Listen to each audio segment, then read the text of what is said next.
सबसे पहले तो आपका बहुत शुक्रिया कि इस अहम मौजू को आपने हमें सेंसिटाइज़ किया। और जब आप ये सारी चीज़ें दिखा रहे हैं, आप ब्लड के हवाले से बातचीत कर रहे हैं, तो मेरे जहन में वो पूरा सिनेरियो क्रिएट हो रहा होता है। जब मैं नोटिस करता हूँ मेरी बेटी को कि वो किसी वजह से नहीं मुस्कुरा रही हो, तो मेरे अंदर एक बेचैनी पैदा हो जाती है कि ये क्यों नहीं मुस्कुरा रही है, इसके साथ क्या एक सिनेरियो हो सकता है। अब उस सीन में अगर मैं इमेजिन करूं इन बच्चों को जो थैलेसीमिया से सफ़र कर रहे हैं, तो इनकी लाइफ में तो शायद कोई मूवमेंट ऐसी आती है जिसके अंदर ये मुस्कुरा सकते हों। हम एक छोटा सा सिरिंज बॉडी में प्रिक करने के खौफ से हॉस्पिटल भी नहीं जाते।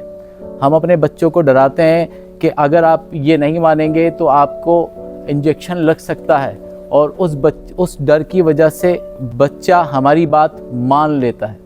और ये वो बच्चे हैं जिनकी बॉडी में most of the time cannula लगा हुआ होता है, और उस दर्द के साथ दे आर सेंसिटाइज्ड। इसके साथ फिर उन पेरेंट्स को अगर आप इमेजिन करें कि जिन्हें अपने बच्चे नज़र तो आते हैं, हम में से हर शख्स ये चाहता है कि अगर मेरे बच्चे को थोड़ी सी भी तकलीफ़ हो तो उस तकलीफ़ से बाहर निकालूं मैं।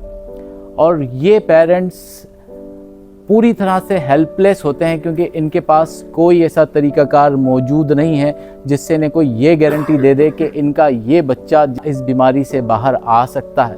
विद ऑल रिसोर्सेज, जितने सारे काम हो रहे हैं, जितनी सारी एफ़र्ट हो रही है, सारी एफ़र्ट के बावजूद देयर इज़ नो एविडेंस कि हम उस बच्चे को इस सिचुएशन से बाहर निकाल पाएंगे।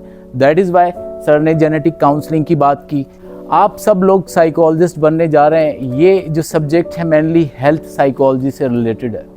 हेल्थ साइकोलॉजी में आपको समझना पड़ेगा कि एक बीमार शख्स, उसकी साइकोलॉजिकल हेल्थ किस तरह से मुतासिर होती है हर रोज़ आने वाले चेंजेस से।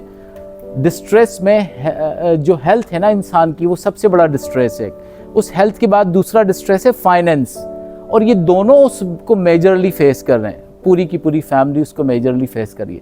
आप उन्हें ट्रीट नहीं कर सकते, इनका डिप्रेशन आप रिमूव नहीं कर सकते, आप इनकी एंग्जाइटी को रिमूव नहीं कर सकते, लेकिन आप क्या कर सकते हैं, आप वही मैनेजमेंट कर सकते हैं जो थैलेसीमिया सेंटर्स उन्हें एजुकेट करके, उन्हें मैनेज करके सिर्फ जीने की एक होप दे रही है, जितना जीना सिखा रही है। आप उनके चेहरे पे वो मुस्कुराहट ला सकते हैं जो कि रेयर है। और आपकी थोड़ी सी एक्टिविटीज़ से, जैसे हमारे बच्चे जब कम्युनिटी सर्विसेज में उनके पास गए हैं, तो उन बच्चों के चेहरों को अगर आप उस तस्वीरों में देखें तो वो स्माइल करते हुए नज़र आ रहे हैं, क्योंकि वो एक लाइव कम्युनिकेशन है। उन बच्चों को वो अपॉर्चुनिटी दी जा रही है कि वो ज़िंदगी को करीब से एक्सपीरियंस करके देखें।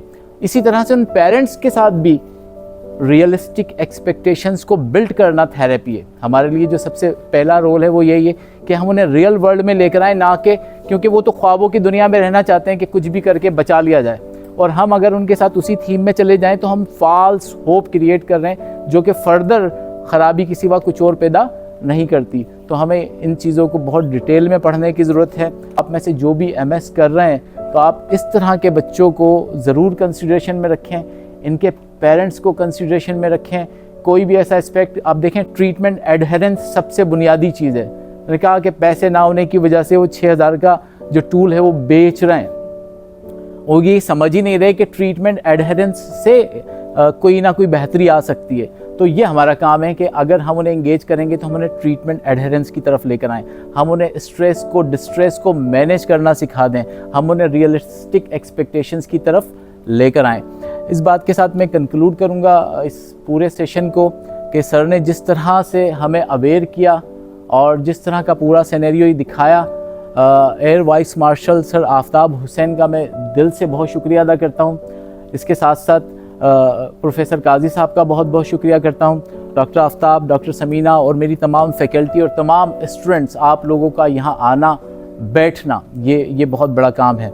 और आप लोगों से मेरी हमेशा यही रिक्वेस्ट है कि whenever you are coming, तो आप यहाँ हमेशा बैठें, हमेशा रिटेन करें, क्योंकि कोई शख्स आपके पास कितने दूर से ट्रैवल करके आता है सिर्फ़ और सिर्फ किसी नॉलेज को ट्रांसफ़र करने के लिए। बहुत शुक्रिया sir, thank you so much sir.